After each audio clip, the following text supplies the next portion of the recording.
안녕하십니까 여러분. 오늘은 바로 이 책입니다. 쇼펜하우어, 마흔에 읽는 쇼펜하우어 책이 여러가 많이 있더라고요.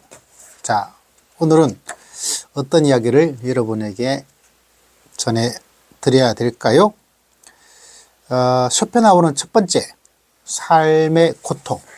항상 고통이다. 사람은 가짜 행복을 찾기 위해서 고통, 또 진짜 행복을 찾기 위해서 고통, 고통이 없는 세상은 없다. 이런 이야기를 하고 있습니다. 인생에서 고통 없는 세상을 꿈꾸지 말고 내가 어떤 목표를 향한 고통을 가지면서 살 것인가, 이것을 고민해 보자고 이야기를 하고 있어요. 두 번째, 사람은 고통이고, 두 번째 이야기는 또 다른 것이 아니라 욕망에 대한 이야기를 하고 있어요. 사람은 욕망을 가지고 있다. 그죠? 욕망 없는 사람이 어디 있겠어요? 욕심 없는 사람이 어디 있겠어요? 그런데 이런 이야기를 하고 있습니다. 욕망 이야기를 하면서 무슨 이야기를 하고 있냐면, 그 욕망을 잘 다스려야 한다. 잘 다스려야 한다.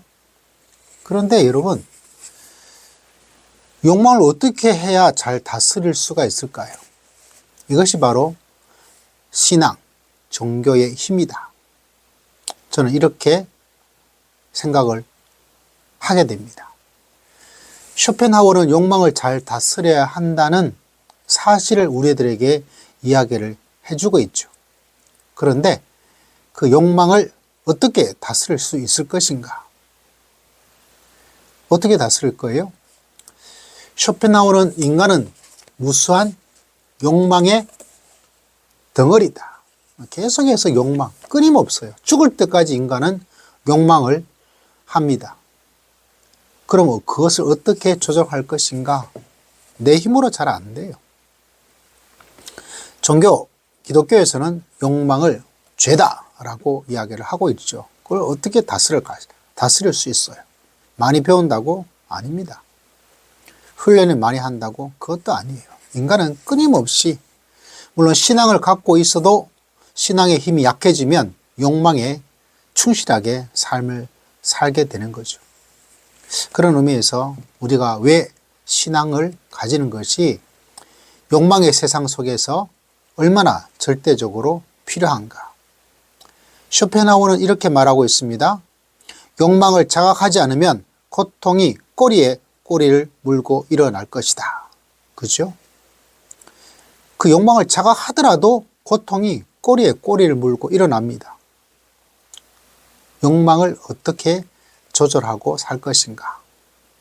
중요한 문제죠. 자, 세 번째, 인생은 시계추와 같다. 어떤 시계추이냐면 고통과 권태를 왔다 갔다 합니다. 시계추 아시나요? 땡그랑 땡그랑. 고통, 권태, 고통, 권태. 주일 설교도 한번 이걸 시작으로 사용했는데 공감이 갔어요. 여러분 들어보십시오. 없으면 없다고 불평불만하고, 많으면 많다고 지겨워하는 것이 인간의 심리다.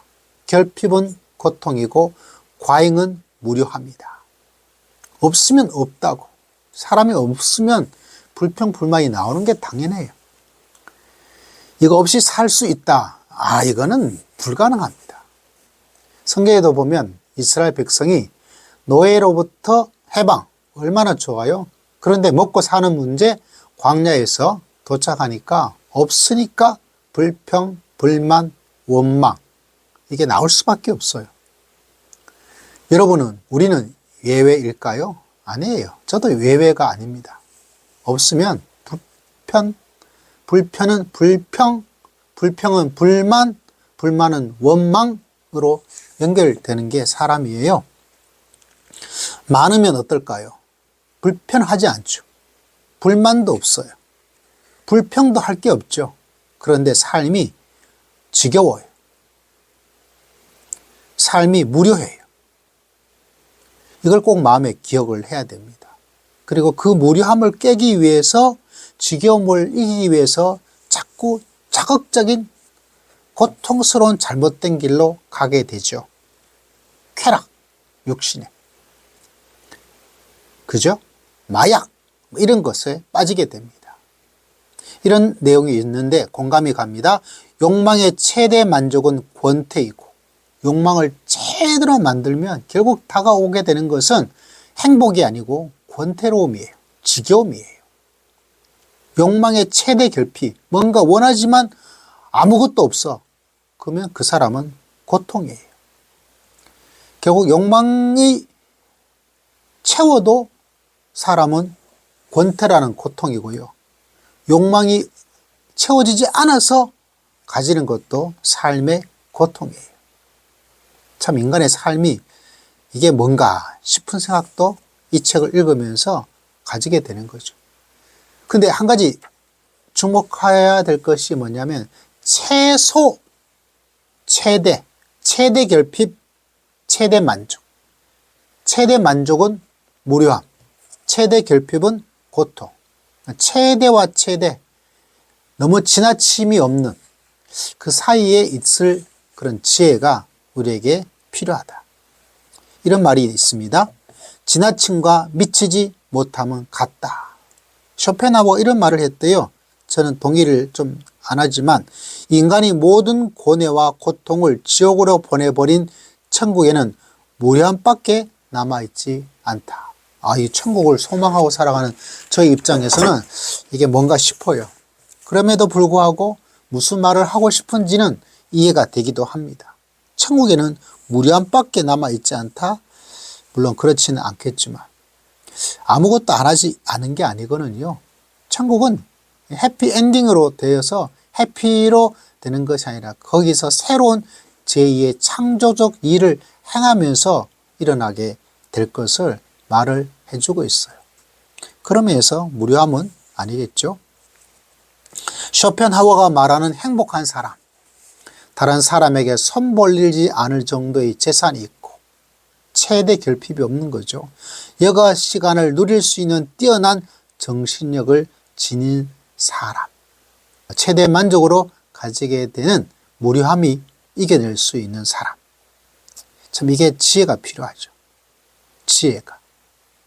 욕망과 똑같이 우리 인생의 고통과 무료함 속에 다가가는 것. 그것이 없어서 안 되기 때문에 없지 않도록. 그렇다고 그걸 다 채워서 그러면 뭐 엄청난 신세계가 열릴 것. 그것도 아니에요. 참 신앙을 통해서 여러분 지혜를 가지는 것. 제일 중요한 것은 만족이죠. 만족. 지금에 있는 것에 더 얻기 위해서 노력하는 것도 중요하지만 자족하는 마음, 만족하는 마음. 끝까지 가면 무료함이 다가오는데 가지 않고 지금에 있는 것을 즐거워하고 즐길 줄 알고 고마워하고 새롭게 볼 수 있는 그 지혜가 우리에게 정말로 필요하구나 이런 생각을 철학에 대한 신학의 응답입니다.